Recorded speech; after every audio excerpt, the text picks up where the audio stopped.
Sweet. What's up, and welcome to the TMZ Sports live stream. I'm Edward Lewis. This is Lucas Widman. As always, coming to you from the TMZ Newsroom with everybody here, and we got a big show for you today and a big guest, too. Yes, we're going to start the show.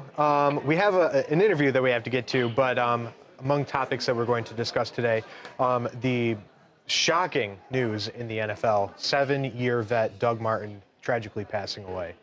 Yeah, we'll get you some of those details that we know about all that. And then LeBron James, we broke the story a couple weeks ago. He was sued over the second decision when a fan claimed that he had been duped by LeBron basically teasing a retirement.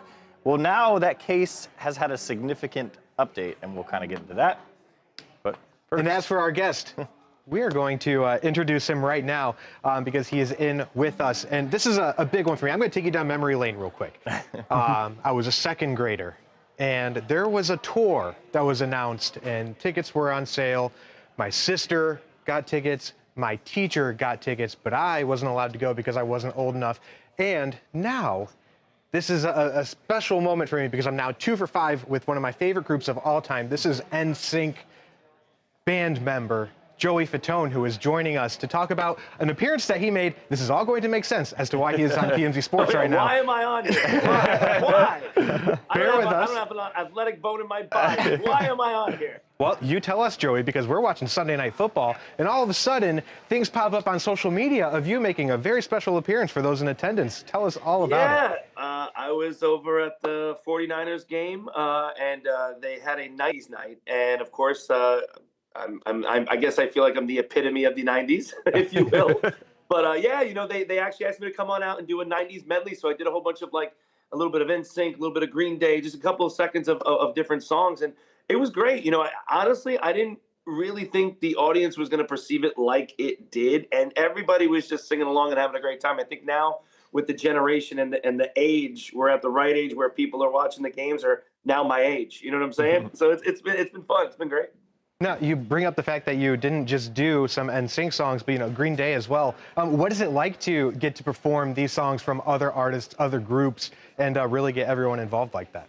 You know, I love doing stuff like that. You know, I know a lot of artists have their, you know, their own songs or their own things, and I want to be a writer, I want to be an artist. But the thing is obviously the way we became artists and writers and all that kind of stuff is from listening to other people. So for me, it's almost like an homage to them, and it gets people going. I mean, you know, when you have hits like This Is How We Do It or Poison and stuff like that, or you know, Green Day or any of that kind of stuff, you hear that stuff and it's just like, it just brings you back. That's the thing about it. I'm not trying to emulate any of the artists. I'm just trying to sing the song so you guys sing along as well. And I think that's what's been a fun thing for me. And those are the kind of things that I've been doing now, where I have all these different shows and I'm doing stuff with AJ from Backstreet Boys as well, where we're having this show and we've been going on tour for a little bit, which has been great. Again, it's kind of like this nostalgia. But interesting enough, coming back to sports, you know, for me, I've always been a big fan of sports. I'm not the hugest, you know, as far as what exactly is players and everything else.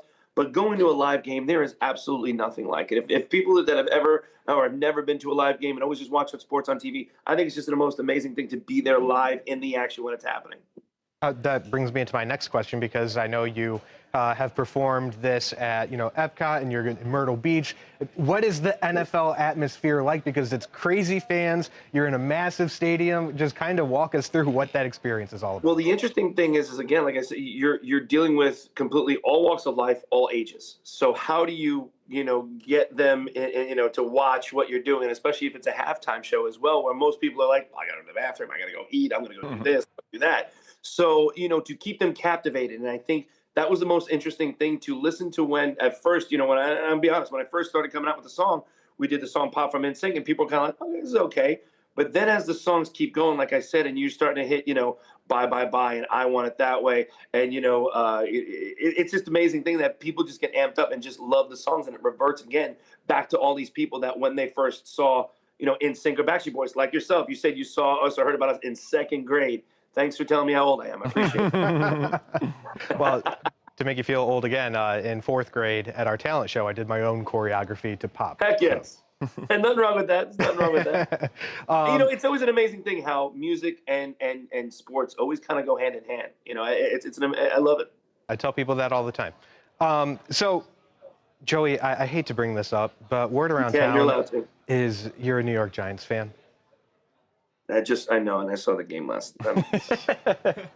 They were Do you so want close. to touch up on this at all? Do you I don't think it's wanna time even for a talk new about it. kicker? No, I really Anything? don't want to talk about it that much. All I want to say is we were watching the game actually before I was going to perform, and we were watching. I'm like, oh my gosh, they're winning. That's great. And then we left, and then when I came back, they lost. And I went, what just happened? And I don't like. Yeah, you know what?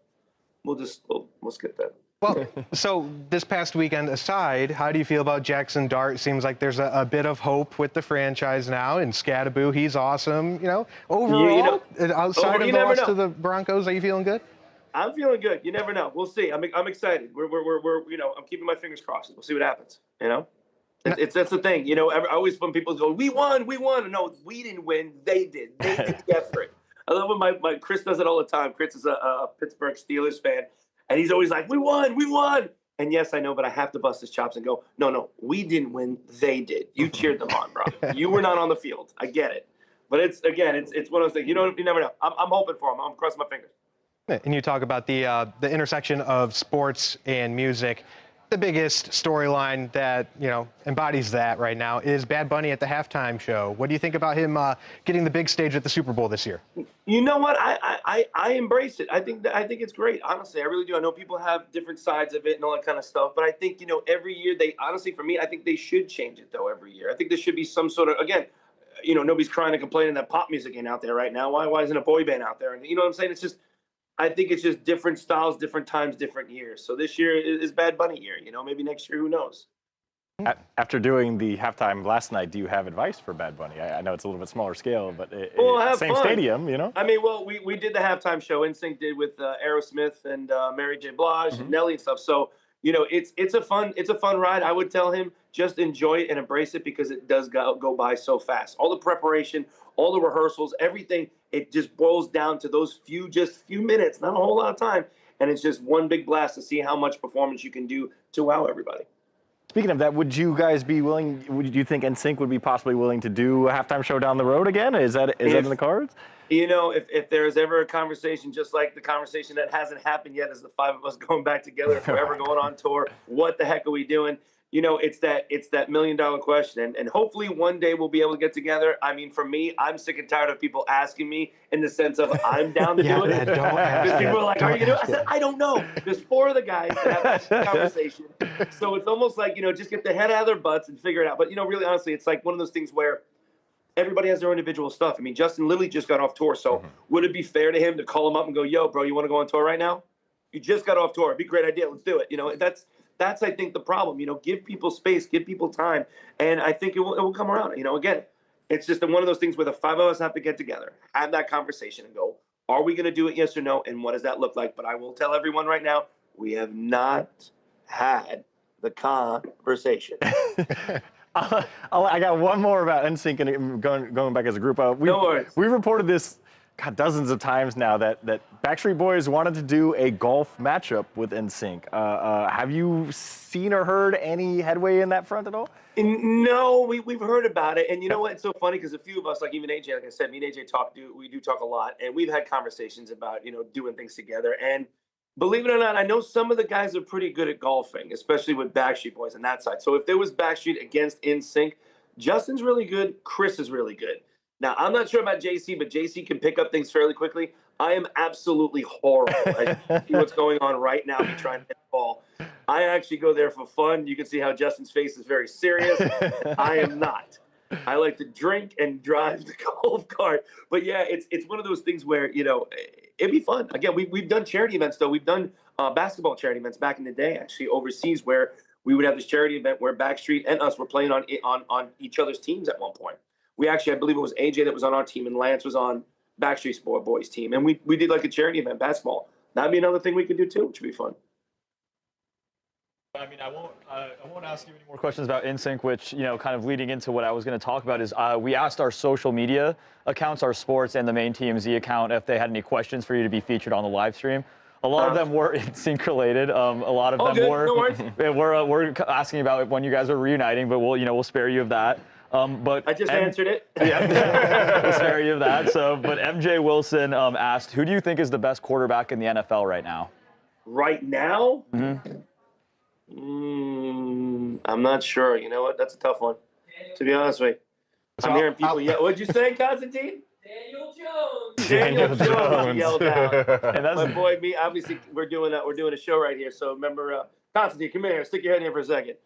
Constantine, Morales, Rock of Ages, Dude. Idol. What is up? We're doing a show out here, so that's why we're hanging out. But awesome. who is it? Who'd you say? Daniel Jones. That's my guy. I was his only fan in New York, and now I'm happy for him. That's Dude amazing. is the MVP, and Jackson Dart is the truth.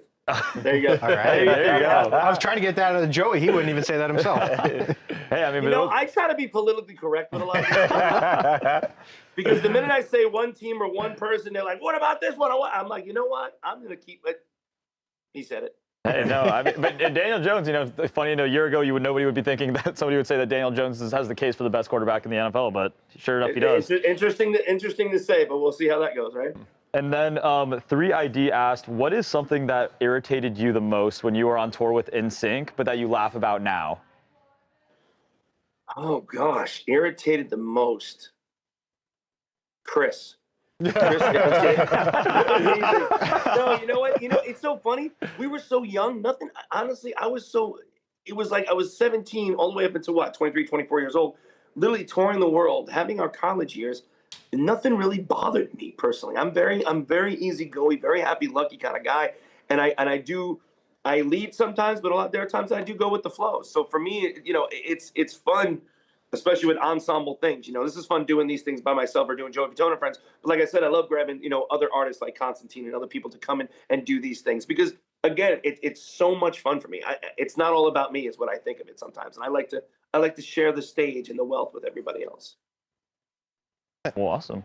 Joey, I just have two more questions. And you talk about boy bands right now, not really a big thing. And yeah, I'm super into music. And obviously, boy bands right now, it seems Korea is absolutely taking over in that aspect, but then also in Europe as well. Is it time for America to get back in on it? Is it time for America to try to get another boy group? Well, you're seeing that right now, I believe. You got, you know, Build the Band that just came out, that was out on Netflix, and they have all these different groups that are out there, Frequency and a couple other groups, which is great, and they're talented as heck, and they're amazing. It's a different generation of the actually girl and boy groups, but they're talented. They can sing their butts off, no doubt about it. If you've never seen the show on Netflix, Build a Band, it's really, really good. Even though I'm promoting it for no reason and I'm not even in the show, but it's a great show. But yeah, you know what? The K-pop with, you know, even K-pop Demon Hunters that just came out is really huge, and the music is great. You can't deny pop music when it's like that. It's pop culture. It's fun. It's campy sometimes, and I think the K-pop culture has really taken America by storm. They're just infatuated, which is pretty amazing. And I'm sure there's going to be some time, just like anything else, it'll come back around again. You will start to see, I'm sure, other boy bands or other stuff. I mean, you see even Backstreet right now, again on tour doing the Sphere. You got new kids that have been on tour over a residency in Vegas as well a few times. You see 98 Degrees going out. So it's been pretty cool, except there's only one group that hasn't gone out yet. Now, my last question is, you know, music, acting, theater, TV hosting. What's next for Joey Fatone? More shows actually with AJ from Backstreet. Me and myself, me and him are doing that. I actually have a documentary on HBO. It's not picked up yet. It is picked up. I'm sorry. It's going to be probably coming out either December, January. We're trying to get all the interviews, but it's a documentary for HBO Max about actually boy bands. I've been interviewing everybody from, you know, from Nick Lachey to, you know, even one of my boy band mates, some of the guys from Ode Town. So it's going to be kind of an interesting take on documentaries and what it's about, and it's going to be interesting. I don't want to say too much about it, but it is going to be on HBO Max, hopefully January, December, maybe a little bit later, just depending on how much more we have to shoot because we're still trying to grab all these guys together. And then me and AJ, like I said, are going to be on tour again. We're going to be doing a couple more shows. Definitely one in February. We're starting to book some more shows now. Once he's done with the Sphere, we're going to come back and do some more stuff as well. Awesome. Thanks a lot, Joey. Really appreciate it. Joey, hopefully thank you maybe so more much. shows, maybe more half times. Hey, there you go. Sounds good. Never know. Thank you so much, Joey. You're the best. Thank you, guys. Appreciate it. See ya. That's awesome. Joey Fatone's awesome. He's the man. It's great stuff. Lucas, you probably knew who the other guy was. Does anybody else? Yeah, Constantine. He was on American Idol. Yeah, I was gonna say. Hello. Yeah, from like way back. in the Rock- day. Oh, Yes. that was him? He has an Rock of incredible Ages voice. on Broadway. Like, Yeah. he's huge on Broadway. Yeah. Yeah. Yeah, he was like And one of he's the a OG big, he's a big American Giants Idol and Yeah. Yankees guys. fan. Yeah. Yeah, I What remember season was he on? like, Ooh, like 2 or 3, right? Like I Yeah, remember my very mom early like, when people were still watching it like Yeah. religiously. He Yeah, it was like must-see TV, a yeah. superstar, and then he got eliminated, and people were like, "I guess we do have to vote. I guess that matters." I do remember that was like the OG American Idol star. That's very cool. That was cool, Steve. That's cool. That was like perfect. Yeah. All right, we're gonna get Mojo on here, so we'll be good to do the show here in a little bit. the Joe. Okay, Lucas, do you just want to intro and then kick it to me with all the details of Dougie? Don, Joey said he was a Giants fan, so I would assume that's kind of New York sports. Only one that I wouldn't be sure about is baseball. What was the question? Oh, she was just saying, I wonder what Joey's teams are for. Oh yeah. The only reason I knew he was a Giants fan is because he made a brief cameo in that My Big Fat Chiefs Wedding. Oh, You remember before yes. week one, they did that spoof, and he's like, "I'm not doing this. I'm a Giants fan." Against the ASU game. Oh, You guys could say hi to Mojo. did he? Mojo. Chat Mojo is videos. back in. He's got video. Can't hear you, Mojo. Mojo, we can't hear you. Mojo, we can't hear you. Mojo, you got to turn up your volume. Check. Mojo, check, we can check. hear you. there we Okay, go. okay, Mojo, I got You you. guys asked Joey Fatone about the party pod or what? Oh, man. Well, we because- haven't broken that yet. We got some stories together for the party pod, me and old Joey. He lives out here in Orlando too. Oh, Just okay. saying. Maybe a future guest for the party pod. The party pod is Future host. popping. Edward's not too fond of the party pod right now. Well, Ed doesn't party. I'm in and a- also Ed I had a don't very party. lousy I weekend, don't which party. I can't wait to What? talk about. some my of the team segments rolled today. 44-22 or whatever the hell it was. I'm cool. you know? Don, if you want Mojo to drop the party pod secrets, you're gonna have to tune into the party pod when that gets launched. I hear. Is everyone wearing sweaters of their teams? Is this sweater It's day? What Victory is Monday. this? It is Victory Monday. I can't show favoritism in the office. You didn't. Well, you actually have a rare Victory Monday. Right. It's one of the 3 Sundays a year that Browns. Charles should Hey, be guess what? part You know of the what? party pod. Halfway through the third quarter, Jim was like, "Hey, can we throw F1 on?" I'm like, "I don't get this really often, man. Like, are we really going to throw cut F1 away?" So I didn't even get to see Quinn get in under center for the Dolphins. But Win. Quinn Oh, Ewers? Quinn Ewers. Oh, I didn't even see that either. Yeah, I mean, after Tua turned the ball over, turned it over 3 times. I kind of tuned out of that game when it was 30 to something in Yeah, the it was fourth quarter. not good, but It's a big weekend for me, man. My 2 former NFL teams played each other, and this is their big matchup every year to see who's going to make me proud and who's going to let me down as the former greatest player to ever play for either program. Right. the Mojo It's a Bowl. good week. It's a good week for me. Yeah. Oh, the guy wow. you gave $47 million to finally did something. That's pretty cool, huh? I guess we'll talk about that later, though. Well, yeah, I mean, Ed, I teased it. You just gave them the whole thing. Why? They still don't know. How does anybody know? If they follow the show, 2 words knows. They know what's going on right now. Yeah. Yeah, 2 words. I 2 hope words you've knows been what's up. preparing because you're going to get annihilated during that segment. Let's Ed. go. You know, it is That's what how it you is. tease the segment because you are going to get absolutely mollywopped when we get there. The guy that you paid to get to the quarterback actually got to the quarterback. Cool counter, man. Hey, Mojo, Whatever, you we'll know get who to you it. should be proud of from last weekend or this past weekend? I'm Charles. scared to hear the answer. What is it? Charles rushing the field. The ASU won, and he rushed the He rushed the field? And he has video. Rushed the field? He rushed the field. Isn't that like for Made sure to students? stretch Did ahead of they- time. did His they- knees hurt. did they His rest? knees hurt today Stretch ahead of time. I was good. All right. Hopped over the wall and the whole thing. against Texas Tech. Heck yeah. Dang, hopped the Big wall win. and ran the Big field. win. I mean, I just don't see how he jumped over that wall, man. I'm still trying to Ask figure him if that he out. did anything crazy on the It's field. called, actually, you should try it. It's called being in shape, Keith. I'm in good shape. Lord. Oh my I know you're in A shape. Oh my goodness. I've been working out.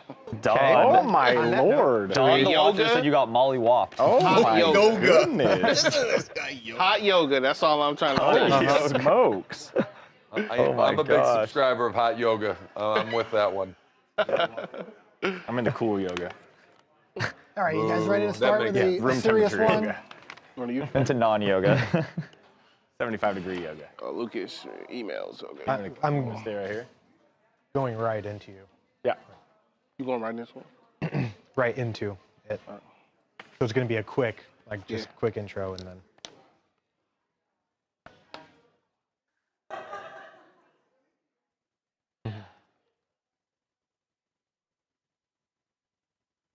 Welcome to TMZ Sports. Lucas here. We're going to kick things off with some devastating news in the NFL. Doug Martin has passed away at just 36 years old. Doug Martin was beloved in the NFL during his 7 seasons in the league, mostly for the Tampa Bay Buccaneers. But Ed, as more time goes on, we're getting more details on this. What's going on with it? Yeah, according to the Oakland Police Department, just after 4:15 in the morning on Saturday, they responded to a burglary at a residence in Oakland, California. The suspect, they say, gave them kind of a brief scuffle while they were trying to detain him. And it was later revealed that that suspect was Doug Martin. Now the Oakland Police Department says once they put him into custody, he became unresponsive. And after they transported him to a hospital for further treatment, he was pronounced dead. So I have been on the phone for hours this morning trying to get anything I could on this and what happened. And frankly, we are not getting a whole lot. The one nugget of information I was able to get was the house, or there is a house on this street that is associated with the Martins. It appears to be one of his grandparents' homes is on this street.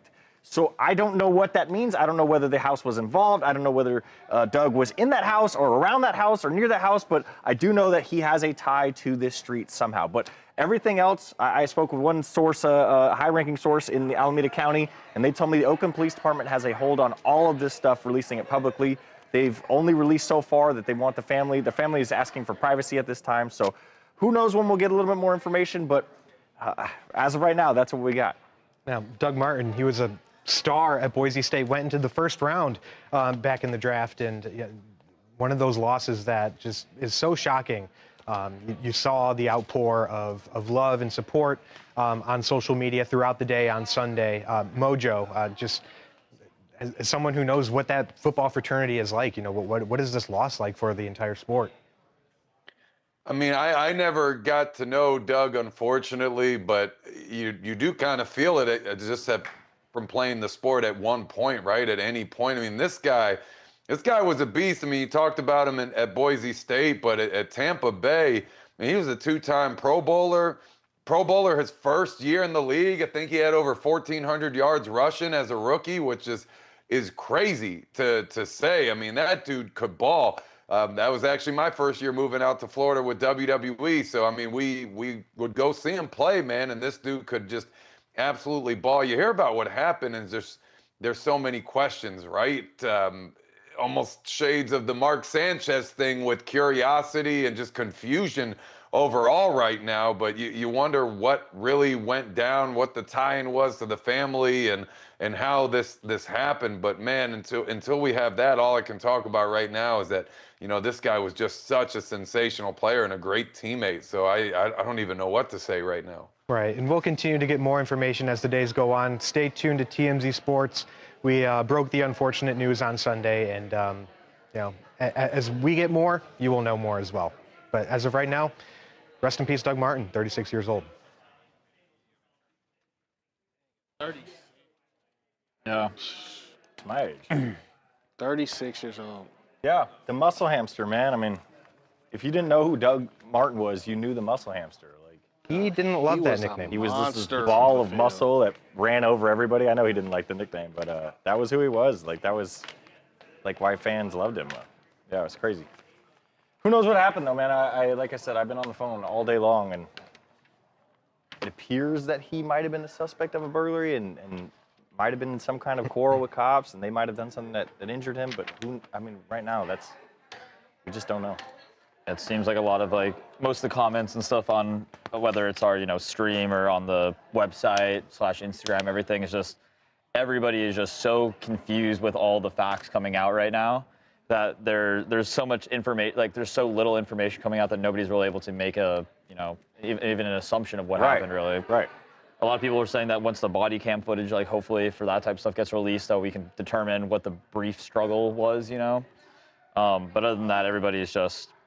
I will say too that I've been doing this job a long time now and dealing with cops for a long time, and the Oakland Police Department is one of the I want to say like most buttoned up in terms of like getting public information out of that department is so difficult. Like no matter how many records requests you put in, and how many times you follow up, it's not a lot that comes out of that from any case, let alone a case that potentially involved some kind of officer and suspect altercation. So we'll see. That's a guy that made a lot of money in his career too. I mean, I believe I'm looking right here. He signed a 5-year, $35.75 million contract at one point, and you know, obviously played briefly with the Raiders after that. I mean, burglary.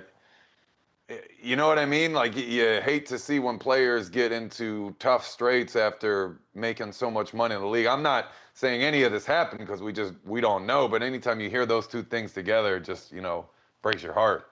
Yeah. People were asking about the where's the comment at? So regarding the sorry, I cannot find it. Let me look if it was on my phone. But there was a good question that somebody had about this. So when the news broke, was it initially also released that it was a struggle with people were asking if when that news broke, was it just that he had passed away, or did they do anything with touching with the struggle, or was that something that came out later? The struggle was what came out later, but I know when we were initially kind of tipped off about it, there was something that was involved some kind of officer and suspect kind of confrontation, basically. And then it came out later that the whole thing about a potential burglary and this, that, and the other. So, yeah, that was known pretty quickly that he was involved in some kind of, or apparently involved in some kind of incident with. And then we have police. some Pammy asking, what is like the process for you, like going into like call and get in contact with these like people to kind of get this information? Like almost everything in I guess public is public record. You know what I mean? A lot of the employees of state and your elected officials even as normal average Joes, you can go and request a lot of stuff. We have a little bit easier time through media relations members and public information officers, but I mean a lot of it is all Freedom of Information Act and requests like that. So it's just a matter of what they're willing to release, what county laws are, what state laws are, what federal laws are, what they're allowed to release. Some counties, we've talked about this on the show before, some counties will release it to you right away. I know in Florida, you can get body cam right away. And in California, it's very difficult sometimes it never comes out. So yeah. There's a lot of different avenues, but generally anything that happens with police and stuff like that in courts is public record, and you can get a hold of it if you try hard enough. Yeah, well, hopefully this case, more stuff gets released on it soon, because this is just like such a oddball case. Mojo's right. It's very similar to the Mark Sanchez case, where it's just like, what? How? Mm-hmm. What? It's just 36 years old. Crazy details. All right, we're gonna lighten up the mood a little bit here. We'll do the Chiefs next. I'm gonna come in with Patrick Mahomes dropping F-bombs on the broadcast to draw them offsides. Okay. You guys can have some fun with that. And then obviously Rashee Rice returns. That's just photos, video, but comes back 6 games out, scores 2 touchdowns. And then we can wrap the whole thing up with Taylor and Travis going out to dinner after the game to celebrate the W. Cool. So the only sound is coming in. Okay. And then you guys can. Okay, so we don't do anything about the State Farm joke. State Farm. We can talk about it, but not actually go to it. Did he do it in the post-game presser? Yeah. Oh, I didn't see that. You can bring it up in there. I'll bring it up. I'll definitely just bring mention up. it, but I won't. Yeah. Exactly. It's coming out of that sound, so you could exactly. And this is welcome back or moving on? This will be moving on. Okay. So okay. the sound will be first to break up okay. the obit. Okay, cool. Okay, here comes Patrick's sound.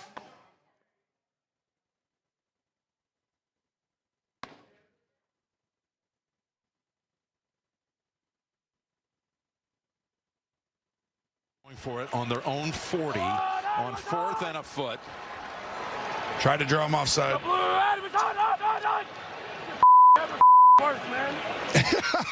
Sorry. Mahomes says, Coach, it doesn't Oh, there they go. work. They He was go for it. faking it. There they He go. got you. You would give it up on that one. You thought for sure it was a draw, didn't you? The Andy Reid. Draw him offside. Unbelievable. Pete Carroll even knows this. We're going to make you think we're trying to draw you off sides, and then we're going to go ahead and take a downward punt. And then he goes, and Mahomes goes, oh, it never works. It never stinking works. Yeah, that's what he said. Let me just try it again. Boom, first down. Yes, Patrick Mahomes beat the Raiders with his arm, legs, and potty mouth. You saw it there. Jim Nantz and Tony Romo did a great job explaining it.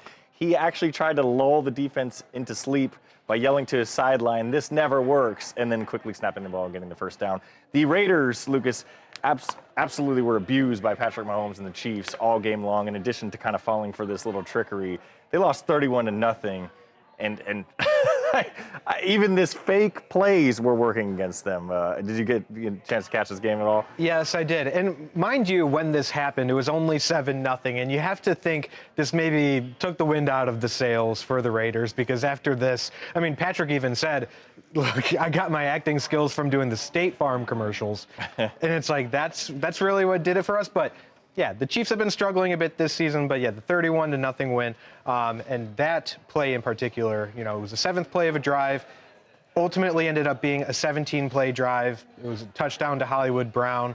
And then, yeah, the Raiders never scored. And of course, this was also a game that we saw Rashee Rice come back from his suspension. And that was a bit of a weird reaction on social media, because you saw the Chiefs were praising him and welcoming him back with open arms. And other people were saying, well, let's not forget why he was off the field for the first 6 weeks of the season. But all that being said, the Chiefs are back to their winning ways. We'll see if it continues. And it's just one of those things where you think they're down and out. You might want to count them out, and the Chiefs remind you who they are.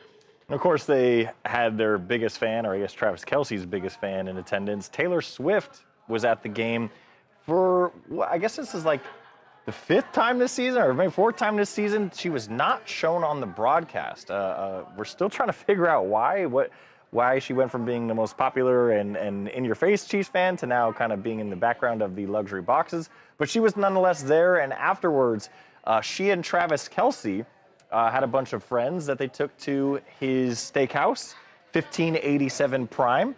It just opened up a few weeks ago, and we're not too sure what they ate, but if you could look at the kind of the spread on the table, it looked like a big meal and maybe some drinks, and a well-celebrated win once again for Kelce and Taylor. Speaking of drinks, don't forget they have their own signature cocktails. So I'm sure when they're ordering, they're like, I'll take the me. Travis is like, I'll have the Travis or the Big Yeti, whatever they call it. But maybe this is why he decided to get into the restaurant business to begin with, because now he has a hangout after every home game, especially if they win in this kind of fashion. They're like, let's just go to my spot, you know? The security's going to be great. We're always going to have a table. But yeah, smiles from everybody. This is what we know from the Chiefs. This is what they're always like every Sunday. So, Mojo, bigger storyline. Patrick Mahomes' wacky play, Rashee Rice getting 10 targets and 2 touchdowns in his return, or Travis Kelce having another beautiful date night with Taylor Swift? What are you? It's the bigger one. I think I'm going to say it's Travis Kelce in the steakhouse. I actually heard he's been salt baying people's steaks after the games. They had an extra $1,000 onto the tab for Travis Kelce to come around and sprinkle salt down his forearm. Not showering after the game, so you get the salt, you know, for your steak, and then the salts from his sweat from the game, and that's why it's $1,000, and they're absolutely killing it. Of course, I'm making all of that up right there, guys. I got to take it back to this play. I love this play so much. As you know, I played defensive line when I played football. Every single practice, we would do some sort of variation to defend this, where somebody is screaming in your face, saying whatever they possibly can to make you jump, make you laugh, break your focus, and make you make a mistake to get you to either jump off sides or be caught off guard when that ball is snapped. So you gotta be ready. And I'm not saying this play worked because the Raiders' defensive line was caught off guard. I mean, I don't believe I saw anyone go down to a knee and lose their focus or anything, but you never know. I mean, sometimes it helps. So you got to be ready for that. But I also got to ask, if you're the Chiefs, why do you waste this play on the Raiders, right? Like, I mean, one, you blew them out. Of course, you weren't winning that big at that time. But, I mean, if it's me, I'm going to save my good stuff for the better teams, not someone I know I'm going to beat no matter how slow of a start we're having to the season. But that's just my thoughts. I don't know about that one. Made me laugh either way. Yeah. So shout out to those fantasy owners that were very patient with Rashee Rice. I mean, like you said, Ed, 7 catches, 42 yards, In 2 touchdowns. PPR, that's what, 23 points? Yeah. In the first game back, it's a pretty big deal. Yeah. Mojo, I don't know if you saw this, but the Cowboys kind of did a little bit of a version of this. I think it was against the Giants, maybe. Week 1 or week 2, Dak kind of did a similar thing, but this is I don't think anyone watches the Cowboys. Mojo, by the way, you say save this for no one else did either. Hold on. save this for a better team, Mojo. We talked about this last week. We were talking about the tush push. Remember, the Vikings stopped it.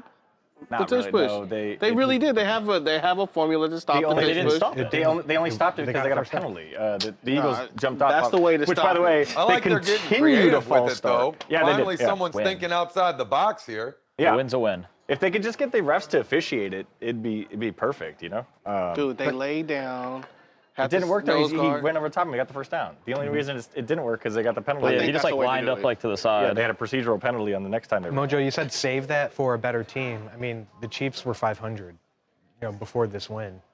Like, Yeah, in a divisional game, you never know what's going to happen too, you know?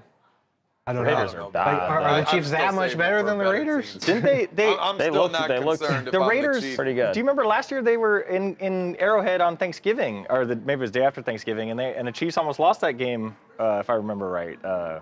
Maybe they did The lose Chiefs that did game. lose. Yeah. Max Crosby was inhaling cigar smoke. And then they lost the year before that too, I believe. The one that kicked off their Super Bowl run. I mean, they lose to the Raiders all the time at Arrowhead. Like, I'm sure they were like, we got to do some crazy stuff to beat them. So.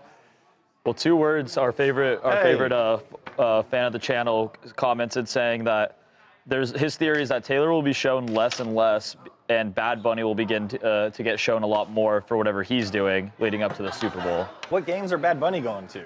Yeah. I don't even. He didn't necessarily mention games, but just any events. Oh.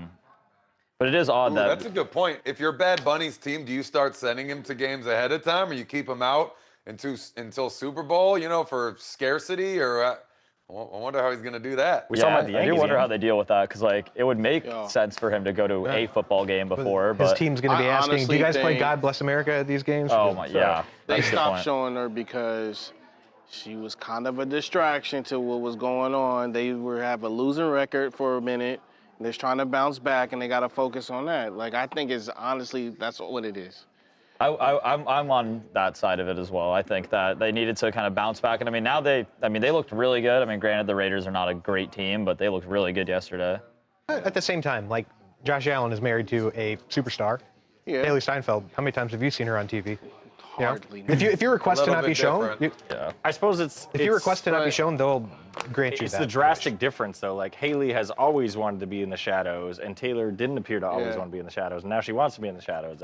I think that's. But if even you like the think small about it, things. Well, she's also a way bigger name, and there's financial implications involved here. That's the swing. Is you bring those Swifties on board, that's millions and millions and millions of dollars added to NFL revenue. I don't think Haley has that same effect. No, I mean, no one does. There is not another potential actor or musician that has that kind of star power. She There's very is few in people a just in the world generally that have that. world of her own. That's Yeah, exactly. But I mean, they didn't seem to look very distracted yesterday. They seem to be right on track. I think it would be silly to count the Chiefs out after the start they've had to the year. I mean, they're. you never can't can. count 'em You out. never can. I even think if they're the best team in the AFC now. I don't disagree with that. Like, now that they're all healthy again, and God, that loss to Jaguars is so weird. But outside of that, they've looked great. Now I mean, Rashee Rice is back. The Colts are. Yeah. I mean, But I don't know how They much I will trust be in Daniel the Jones and like postseason. Arrowhead and. see, this is the In the thing that I middle think of- what That's so happened with hard. Sam January. Darnold last year is I that agree. it took 14 weeks for somebody to be like, okay, he's actually pretty good. Right. And it's like I think he's like good. I don't think he's blowing. He's not going to win the MVP or do anything like that. But he's good. Like, he's a good player. Yeah. And that team is a lot more stacked than people, I think, know. So, I mean, Jonathan Taylor is having an insane year. Incredible year. I think that the thing with the Chiefs is so many people were ready to end the dynasty, end the madness, the Taylor Swift, all that. They were just ready to move on and didn't remember that this is still Patrick Mahomes. This is still Andy Reid. This is still, they weren't 100%. I mean, the problem is the AFC is so comically bad. Before this past weekend, we were all scratching our heads being like, who's coming out of the AFC? The Ravens people have... point to the Bills, and it's like, man, I can't win a game you can't anymore. trust the Bills after the last few games. The Falcons put up 10 points against a Fred Warner and Joey Bosa-less team, and they almost put up 28 on the Bills in the one half last week. So, like you said, the Ravens are bad. The Bills don't look like that good. The Patriots. I mean, the two best teams are the Patriots and the Colts right now. Yeah, and the Colts I like, Colts. but man, you got Daniel Jones as your quarterback. The 5 years in New York, he can do a thing. It's an improvement team. That's what they are. I think in a normal AFC, if you have Lamar and Burrow and Herbert's team is all healthy, maybe you don't think the Chiefs are who they are. But man, I don't see a team in the AFC that's better than them at this point. I mean, the Chargers, people, the Chargers started off super hot, then the last few weeks everybody. They're injured. They're injured everywhere. Yeah, their offensive line is in shambles. Like 60% of their O-line's gone. Yeah. Their 2 starting running backs are gone. Like it's endless. Yeah, their defense has been. It started out really good, and I mean, they haven't lost as many people on that side of the ball, but it's regressed quite a bit. I mean, in the it's last hard few weeks. when your offense is on the field all the time. On paper, the only team you can see beating the Chiefs is the Bills. On paper. Right. On paper. What we're saying is they're not that good. Their offense is stuttering really bad. Like, I mean, they need a receiver. And they can't stop the run on defense. Yeah. Bills are. Who would you take in a matchup of the Bills or Colts? Right now? If they were to play Oh, the Colts. Like if they were playing this weekend? Like they were playing this week. Yeah. But what about end of the season? Who do you think in is a going to wild end? card game, I'd probably take Buffalo. Okay. Because I just think Josh would turn it BS on. Smokey is saying he hates the Bills, but he's rooting for them to beat KC, and he's a Dolphins fan. So I mean, that's kind of I think all of us. But KC now I don't think is as hated. Oh, who's a Dolphins fan? Yeah. So BS Smokey, that's a. He's a big Cleveland guy. So sorry for his second win or third win of just let us have the last this one. year.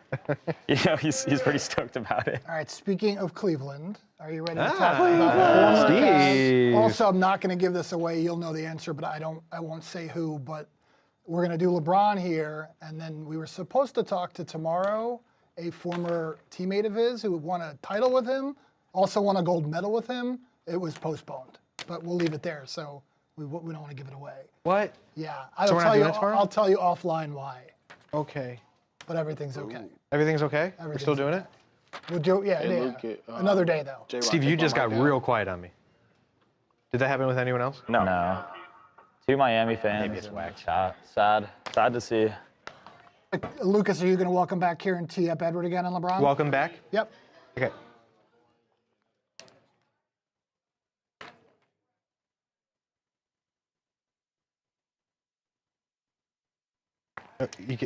Hold on. Is he counting down? Yeah. Hold on. Your thing fell off. Oh. There. Can you talk? He didn't have you, Steve. Did you unplug from your back? I do, yeah. I can hear you if everyone is quiet. Yeah? I hear you, Steve. Yeah? Steve, I hear you. It's welcome back.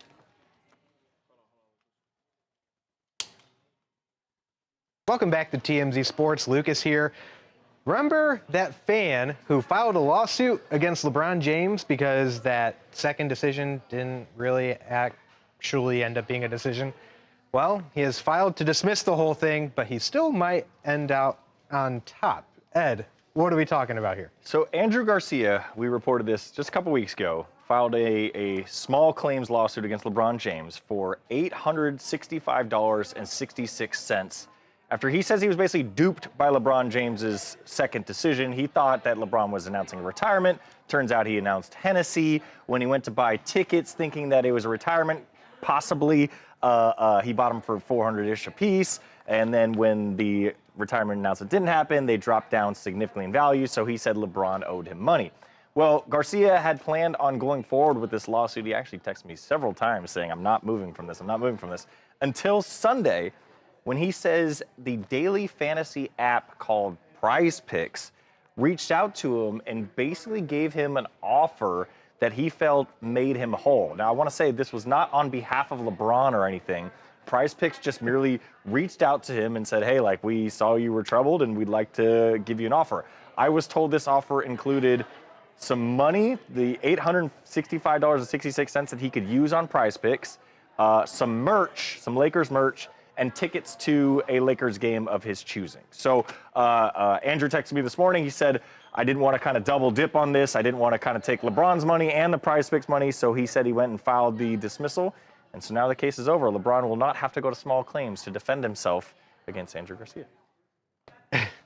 You know, everyone thought this Andrew guy was silly, was chasing clout, blah, blah, blah. But look, it was actually pretty smart. And smart marketing on Prize Picks aside, if that happens to be the case as well. There he is. Mojo, as a very smart man, we got to ask you, was this the right move by him, or should he have gone through with going up against LeBron, or do you just take what you can get and run? Well, I think the real winner here, guys, is LeBron James. I mean, word has it that him and his legal team were terrified over what might happen with this case. I mean, this could have ended him and really forced him into an actual retirement because of how badly this could have gone for him. I don't know what to think about this one. I mean, he obviously knew he wasn't going to get anything from LeBron, right? But, you know, a brand reached out and saw a cool marketing opportunity here and jumped in and made the guy whole. I mean, that's the part that makes me laugh the most, I think, in all this, is he needed someone to make him whole. If he would have been listening to our show, I said from the start this was going to be some tacky brand deal. I know one when I see one, man, and I could smell this one coming a mile away. I am curious to see what the deal was for. Maybe it was some bonus picks, you know, what the allocation was, like how much of that versus cash. But either way, I don't know. The whole thing's just kind of funny. Of course, the thing was going to end this way, you know? Hey, if he plays his cards right, that money could turn into a lot more if he's good with his bets. Maybe an extra couple $100, man. You never know. If it were me, though, that would be gone in one weekend on some stupid parlays that one leg. Don't worry about it. I just pause it. And yeah, I would be left with no tickets and no money. Or maybe you would have hit a 16-leg parlay and you'd have like 200 grand. You never know. That's true. Yeah, it was brilliant by this guy, though, man. Like, how many of us have been kind of screwed over on that kind of thing before, and you just kind of eat it? But for him to go through all this trouble, man, it really paid off for him. Get the PR for all the, you know. He gets free Lakers tickets, free Lakers merch. He gets, you know, some clout, some 15 minutes of fame. Yeah. Maybe you take those bonus bets and you put it on Micah Parsons to put up sacks, and then now you're just talking about then easy one out of every 6 money. games you might get something, you know. But the other 5, you're probably not gonna get much. Maybe like 4 tackles, you know. But yeah, who knows? We got asked, who do you? I mean, obviously basketball talk, football talk, but there's baseball tonight, Game 7. Best 2 words in sports. Who do you guys take in Who's tonight? Toronto versus. Oh, it's like Bieber and Mariners. It's Bieber and who? Is it Kirby? I think so. It's gonna be. Bieber and Kirby. Don't ever go up against our friend Shane Bieber. Yeah, Justin Bieber's cousin. I got it. So Shane Bieber, this was during the pandemic, I believe. He was doing cameos on the, you know, request. This was app before for Shane video. Bieber was Shane Bieber. He hadn't won a Cy Young yet. He was kind of just not Justin, you know. Yeah. that was his claim to fame at the time. Yeah. He was not Justin, and Yeah. he had Just the decent jersey picture on that he the- wore on the- during that on the Players then Weekend, Indians. and then Bieber, actual Bieber, got his own and was wearing it around, and you know, it was a funny little TMZ storyline. So when my birthday came around, my buddies in the office got me a cameo from Shane Bieber. It was filled with inside jokes, and he like wished my hamster well and all these different things. But it was the coolest thing. Like, they gave him like a 30-word prompt, okay? And he went on for like 5 minutes just talking and being like, sounds like you got a real tight-knit group of friends. Yeah. Real handsome guy too, man. Oh my gosh. Yeah. I probably lean towards the Blue Jays now. Kirby really got rocked in that first game, and Beaver USA didn't. versus Canada. That's what's going to be the World Series. I would pull for the Mariners, though. I'd much rather Yeah, I see want the Cal Mariners. Raleigh and that team. I actually found out last night. I was watching the game with one of my friends who's from Seattle, and she just moved out of her house. Mm-hmm. And she said that the person who now lives in their house is Cal Raleigh. Oh, Yeah, so small world. yeah, so her family met him and everything, and it was pretty cool. He So, seems Who like you got, the most, Mojo? down-to-earth guy. yeah, they said he's Toronto really, or Seattle? I'm going to take opposite Ed because that's what I do. And he's typically wrong, so I'm not makes it easy saying for me. I want the Mariners to win. I just think that the Blue Jays will. So yeah. I'm either rooting way, for the Mariners. but- Either way, whichever team wins, just put it in front of the train, man. The Dodgers are unbelievable, and now they have a closer with Sasaki. There is no hole. Like the Ohtani used to be kind of not great in playoffs, and now that's all gone. Like, good luck. Do you Yeah, think? their pitching was the only thing. Good luck. That- Their bullpen was it. Now they don't even need the bullpen because their starters go 8 innings. Yeah, Let's 2 just words. go They ahead and definitely just have be a lot of repeat. weapons. Danny, can you call Babcock? Yeah. And ask I him mean, I about think that I think it's Ohtani ball story? just who's going to be in the way for the Dodgers Right, to kind right. of. He sent a slash clean up. earlier. Whoever wins this gets Yeah, second can you place. call him and just see if there's any detail? Somebody asked, do you think it's going to affect the Dodgers in a positive or a negative way? The fact that they're going to have all this rest now that this game has gone to Game 7. Yeah, Steve and I were talking about that a little bit. I don't see how in any way it hurts the Dodgers. I know, like, when you're hot, you want to stay hot, but man, to get another 5 days of rest for Snell, Glasnow, But it Yamamoto, and does Ohtani. affect your momentum. It does. I always worry about rest, man. You're Yeah. right. That momentum being red hot, you got too much time to sit at home and Exactly. think and But all it's of these pitching. things. I Yeah. Yeah, it always is the worry about. pitching I hate rest. bye I weeks want for I that want my reason. arm to be rested. No, all these Yeah, dudes, like but there's Beaver's got to go nothing throw like again. being like- in game mode, Edward. I agree with you, but man, if my pitchers are rested, I mean, I only need one run then. Just Shohei Dinger, he wins me the game, you know. So I wouldn't worry about that. Plus, man, that's Speaking of, still loaded. takes us into Yeah, I'm not worried either way if I'm the Dodgers Yeah. rest or not. Right, No, they're fine. yeah. I mean, I think they'll ultimately it's going to be good for their pitching, but you do worry. I think the bats is the bigger thing for rest. Right, but See if that who stays needs solid. the bats when you have, like I said, Glasnow, Yamamoto, All right, Snell, well, speaking of Ohtani? Shohei, Speaking of Shohei. we're going to use Shohei and the Dodgers celebrating to get into the TMZ After Dark tour. Okay, so I'm gonna. So Ed will come in with Yeah. it's them in the locker room celebrating, Okay. and then you can react to all of that, and then Lucas, you'll eventually take it to do the Monster Energy TMZ. on if you want to After do Dark. just the Dodgers stuff and then be like, but it seems like the vibes were going into Yeah. Saturday night too. Yeah, right in LA. Yeah. Yeah, and then you bring that up. Okay. And then, are we coming in with sound here, or am I? Yeah, sound coming in is locker room. Okay. Them celebrating champagne, Dave Roberts speaking. And any welcome back when we come out? Yep, Okay, exactly. welcome back. Okay. And then Lucas will do the promo. Cool. Sounds good. Sound. All right, guys. Hey, first off, we got to raise a glass to Shohei. He's a freak. He's the MVP, and he put on a performance that I don't think there's any better performance in postseason history. So, Shohei, congratulations. Well done. We talked about the focus, winning this World Series the most important thing for each one of us and our families. It started in spring training. It's going to end with 4 more wins. Keep the edge. Let's stay on the hunt, guys.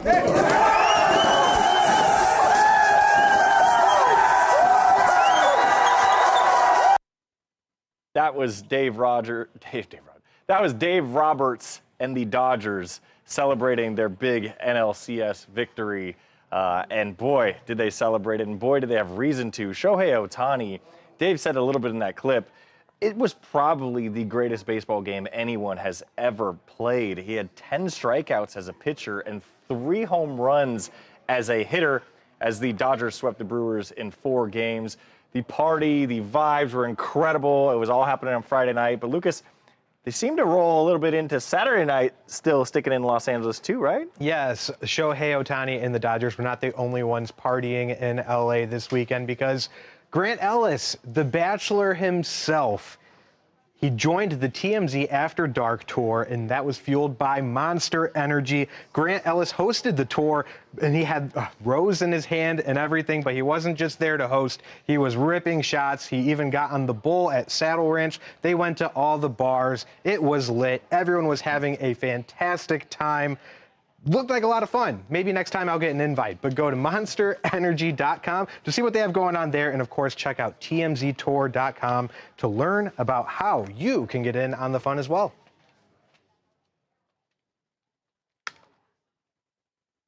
Great. Yeah, you know me, I don't get invites to Saddle Ranch.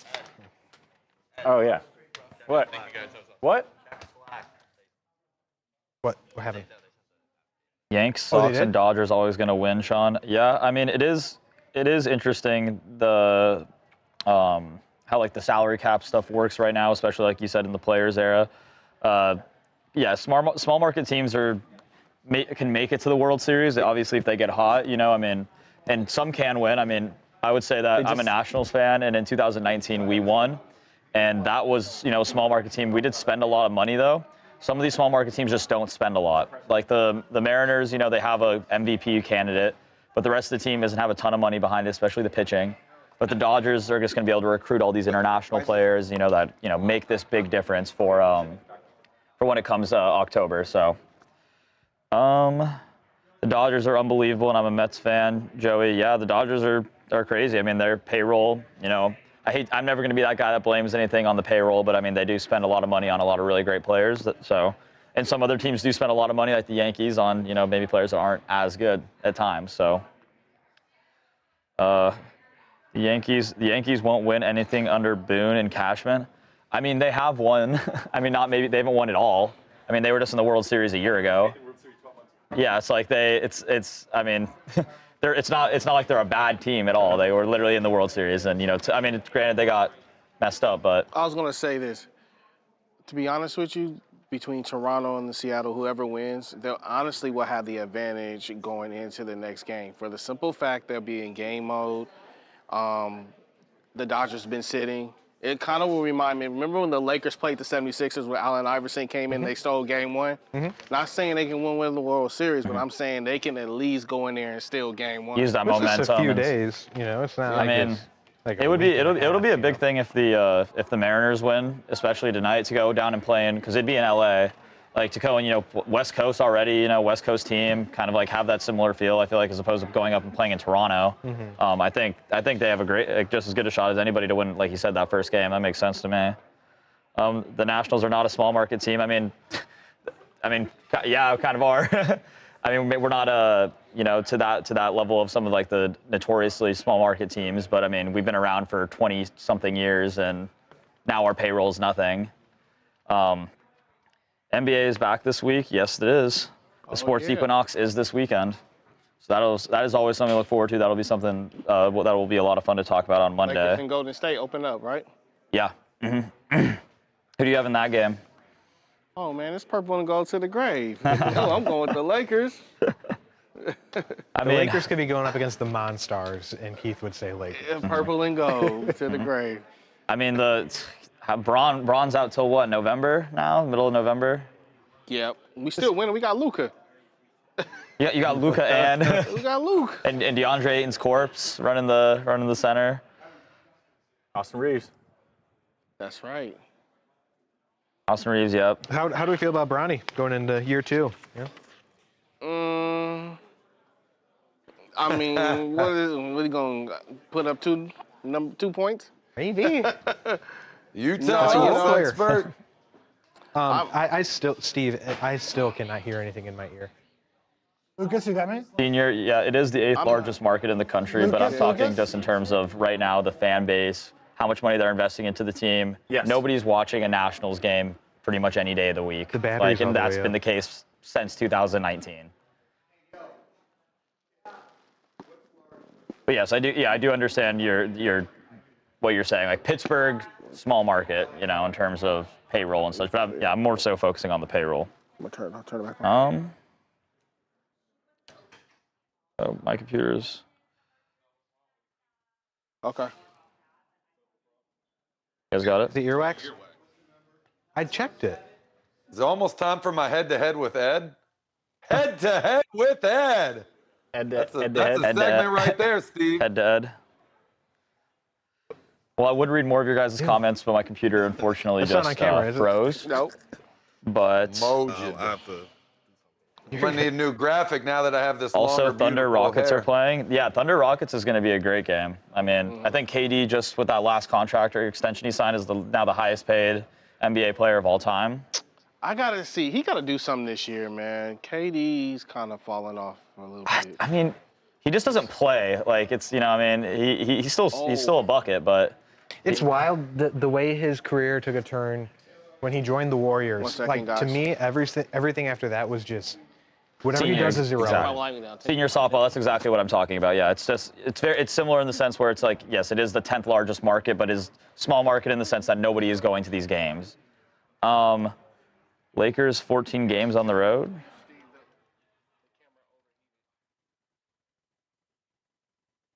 Where's Ed at? I'm right here. I'm writing this update to this Cam Jones story for those that are familiar with it. This Indiana Pacers player Mojo's Party Pod can get sponsored by Monster. got arrested this morning.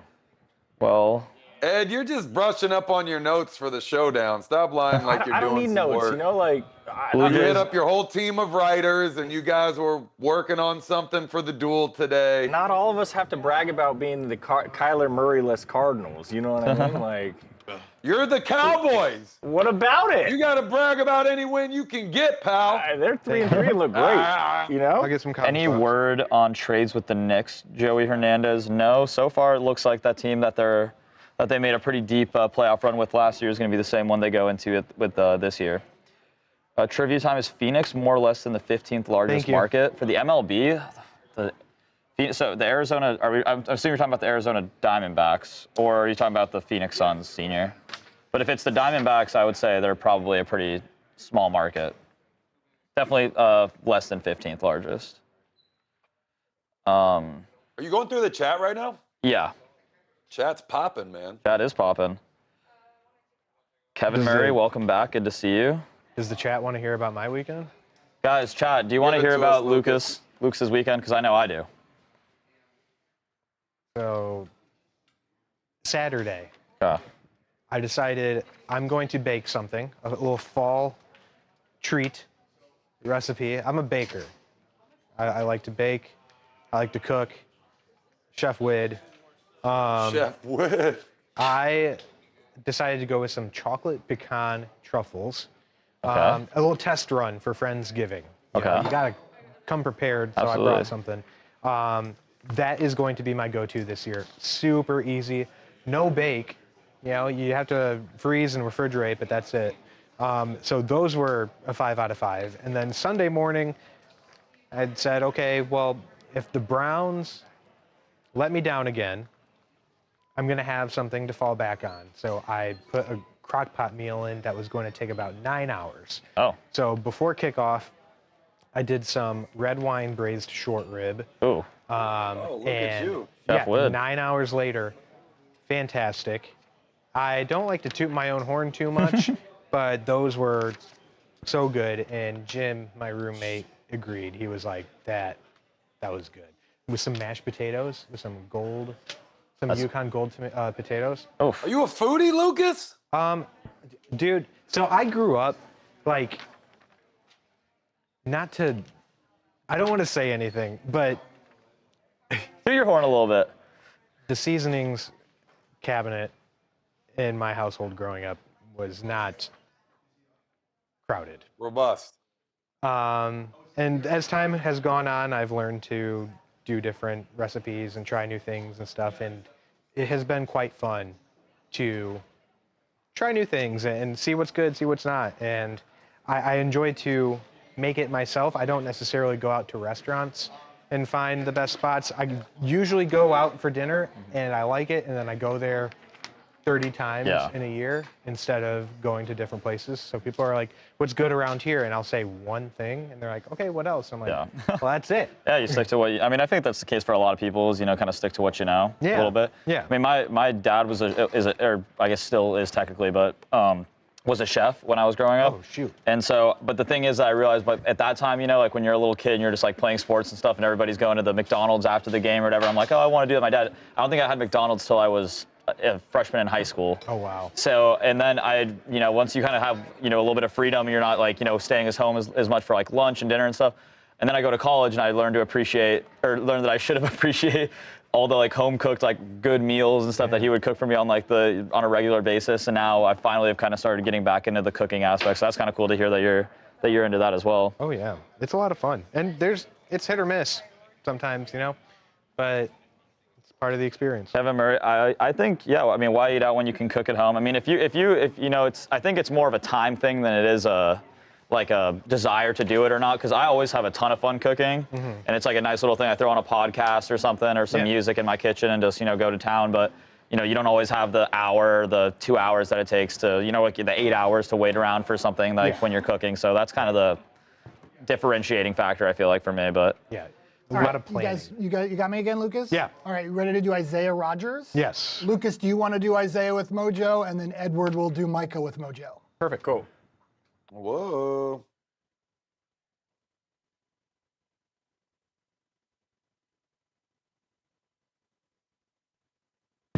hey, Ryan, can I go run to go take a picture real quick in that? Like. Yeah.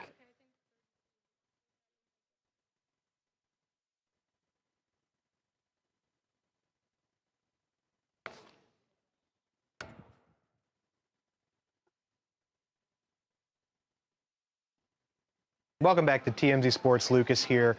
Miami Vikings. Miami Vikings. I don't know where that came from. Sorry. Just start it, or do you count me down again? Okay.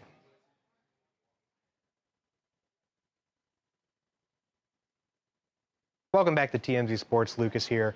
The Minnesota Vikings lost to the Philadelphia Eagles in a close one on Sunday, and there was one fan who was so upset, they directly messaged Vikings cornerback Isaiah Rogers with some of the most disgusting things that one could possibly say. Well, Isaiah decided, you know what, I've had enough of this. And he took to social media on his own on Sunday and exposed the user for some of the worst things. Laid it all out there, put it up, and the full exchange was on there on his Instagram page. I'm not even going to say anything that is on there, but you can tell by the black bars. Awful stuff. Now, Isaiah did respond by giving a two-word response to the fan directly, and as the fan tried to backtrack a bit, delete messages, and you know, admit that they were wrong, Isaiah said, look, this is too late, but he also followed up with a message that he just wanted to warn fans, look, racism is real. Keep football. That's not even the worst that I've seen. Stay solid or stay silent. And then he did an acronym for fans. Fake applause, no support, or he said it could also mean faithful and never switching. Pick a side and stay on it. So, Mojo, I know this is a sport that people are really passionate about and everything, but this is a perfect example of people just taking it way too far.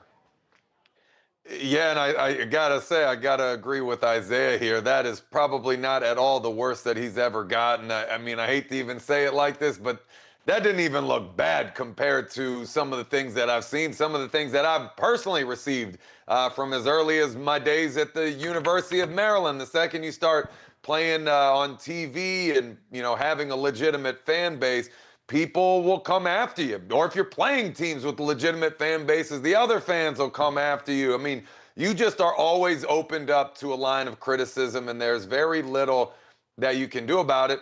Except what Isaiah did here. I mean, when you've had enough, you can sound off about it. You can, you know, kind of bring some attention to this. You can set your team and your organization after those people, especially if it's starting to, you know, become an issue for your personal safety, for that of you and your family.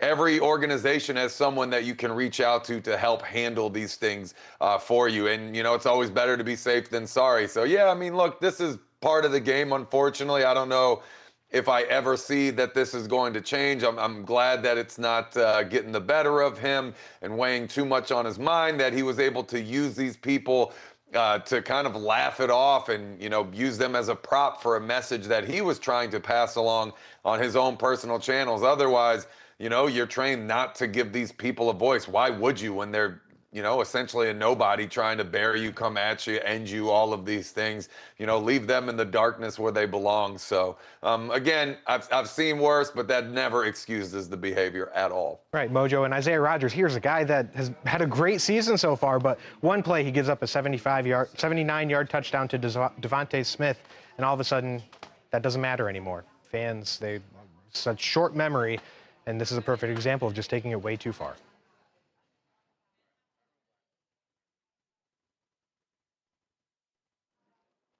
I'm a big fan of Isaiah Rodgers. He played on the Eagles for a couple of years. Yeah. He was good.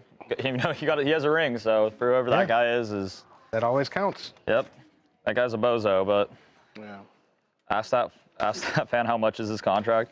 Well, I mean, everybody's going to talk crazy online until this is. You see this happen all the time, where somebody like starts to, you know, talk crazy to a player or whatever through the DMs, and they say something back, and they're like, "Oh, my bad, bro. Like, I'm sorry. Like, I was just, you know, trying to like get your attention or something." It's always how it goes. Yep. You know, I used to do that when I'd have wrestling fans come after me. I would just like their tweet, and just liking their tweet, you know, I was kind of just making a joke of it. People would totally flip their script and be like, you know what, I was wrong about Mojo. He's got a great sense of humor, and maybe I like him after all. It's just, you give them a little bit, and some of these people, man, it's just that total 180 right away. It's crazy. I mean, some of the stuff that in that Instagram DM that we, you know, had to blur out and stuff was pretty heinous. Like, and it's crazy to think that's one thing that probably of however many thousands of DMs that he got for that game, and that happens. You know, it's like not everybody posts it on their Instagram story, but that happens to every player. You know, I'm sure AJ Some of these people do their research too. They look up like where you came from and your family members and traumatic things that happened to you and, you know, previous lives, and they use that against you. I mean, they get really disgusting with it, man. It's awful.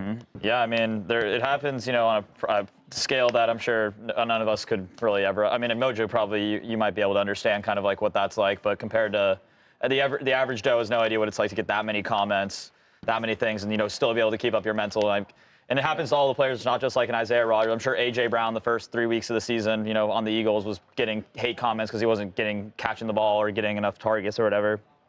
Yeah, that's when it gets tough, is if you are having a bad stretch and you know you're making these mistakes and you're not playing, you know, up to par, and you feel like you're letting the team down, the franchise, the fans down, and then you're getting all that stuff all day, every day. It can be a lot for sure. Absolutely. And I mean, thankfully, you know, good for him. Isaiah Rodgers had, I mean, one of the best games at the cornerback position ever, like a few weeks ago. So, I mean, he'll be just fine. He's having a great year. You're playing a tough team. 2 words. What do I think about the Eagles being the most likely team in the NFC East to win? Because they've got experience and they're the most balanced. I think we are balanced. I mean, Jalen Hurts had a perfect passer rating and he's the first quarterback to do that this year. I mean, there's a lot of answers. Our defense isn't very good. Definitely nowhere near as good as last year. Perhaps if the Cowboys grab the wild card, Dallas could knock off Philly.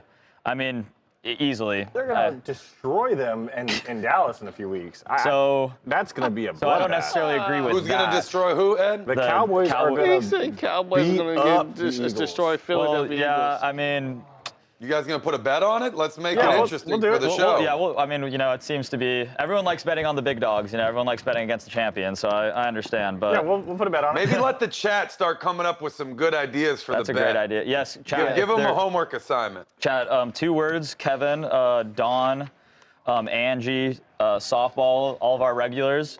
Whatever of the comments that you guys leave for a potential bet between me and Ed will discuss, and one of those comments we will use as the punishment for that game. Make them brutal, guys. Luka's really too embarrassing. brutal. Not too bad. You know, like along the line of, you know, like me wearing that stupid hat every Thursday for the next month. No, that's boring. Everybody always does that. Get original with it, please, guys. Originality is key. You 0-1, bro. Yeah, I am 0-1, but, you know, next Thursday, when Babcock comes back, actually this Thursday, not this Thursday, next Sunday when the Giants play the Eagles once more, we will see how that script flips. When do we play, Ed? I think it's Christmas, or not Christmas, sometime December, right? December, yeah. I want to say it's the week before Christmas. Okay. Yeah, well, it'll be an early Christmas for Philadelphia when we crank the Cowboys in Dallas. Good luck, buddy. Speaking of Cowboys, Edward and Mojo, you ready to talk about a former Cowboy? Yeah. So, Ed, I'm just going to come in with Micah after the game, talking about his first career 3 sacks. Okay. And then you'll bring in Mojo. You guys can have some fun. Say goodbye at the end of this. Senior, I don't think we're going to be getting tattoos for this bet, but Oh, God, no. But that is Regular season. That's a bit. Cowboys on a down year. Forehead tats. How long you want here, Steve? Otherwise, we might go a while. I would say within 3 minutes with a goodbye. So the Dang, sound. the main event, Yeah. 3 minutes and a The goodbye main for event. this. We need to shave some time off the other stuff. All right, Ed, you better get your talking points in quick. Consult your team of writers. There ain't much talking points, you know?